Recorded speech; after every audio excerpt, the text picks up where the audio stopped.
serba salah ya kalau sudah seperti ini ya.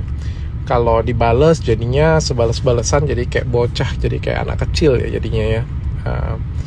Gak enak banget sih sebenarnya, dia balas apa saya balas apa, jadi kayak anak kecil banget kan.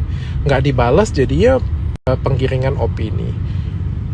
Niat saya nggak pernah saya menggiring opini ya, makanya saya coba mengingatkan kembali dengan beberapa potongan video itu tanpa memberikan deskripsi ya. Jadi ya video beliau sendiri yang berkata seperti itu, saya nggak berusaha memberikan opini saya, supaya ya saya nggak menggiring opini. Tapi lagian kalau misalnya tanpa sengaja saya menggiring opini, ya itu kan saya makhluk yang penuh dosa ya, saya kan bukan siapa-siapa ya.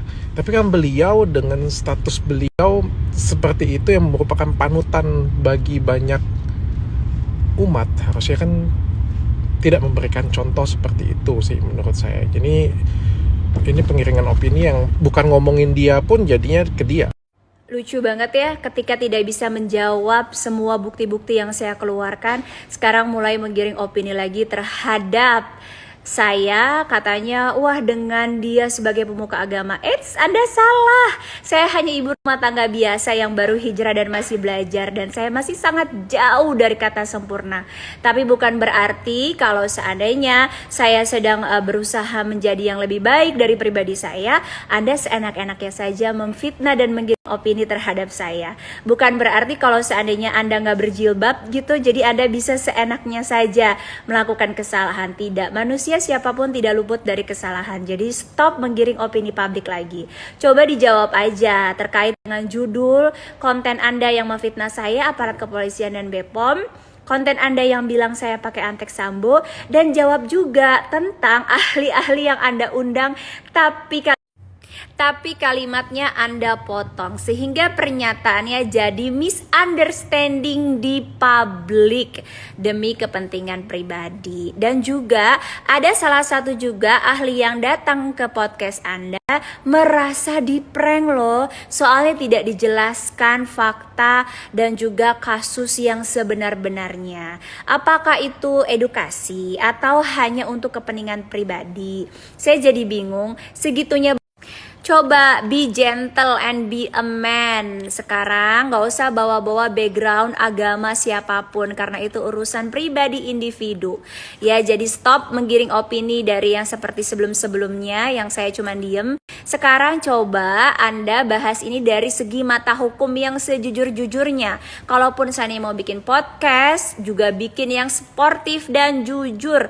Terangkan secara detail masalah yang sebenarnya, dan juga jangan kepentingan yang Anda butuhkan saja, tetapi tidak dengan bukti-bukti dan nyata, karena ini bisa membangun opini publik yang negatif terhadap aparat kepolisian.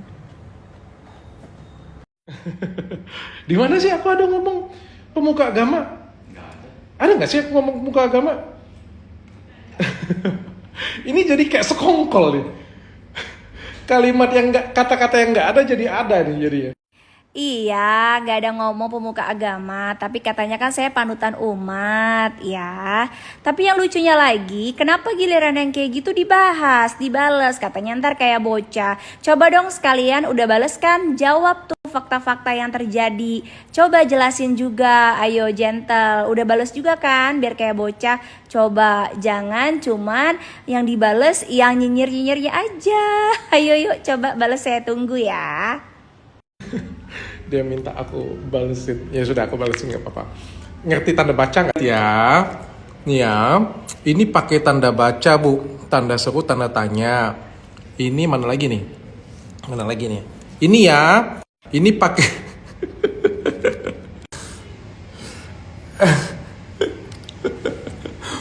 Saya tuh pakai tanda tanya bu, pakai tanda tanya, itu bukan pernyataan, itu pertanyaan bu. Hah? Astagfirullahalazim, emang gak ada etikat baiknya ya ini manusia. Astagfirullahalazim.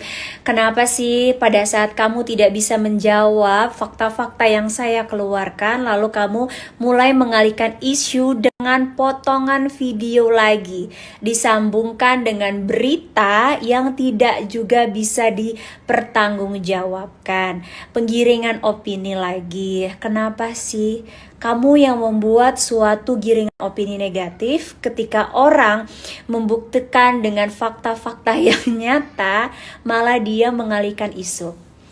Saya udah tahu kalau kamu gak ada etikat baik, jadi saya sudah yakin untuk melanjutkan kasus ini, dan saya berharap jangan sampai ada penyesalan di kemudian hari, karena memang tidak ada etikat baik sama sekali yang Anda tunjukkan.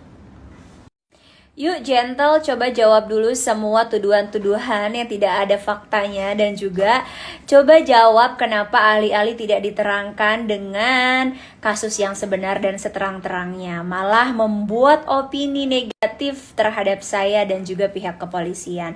Jawab aja itu dulu, jangan kemana-mana.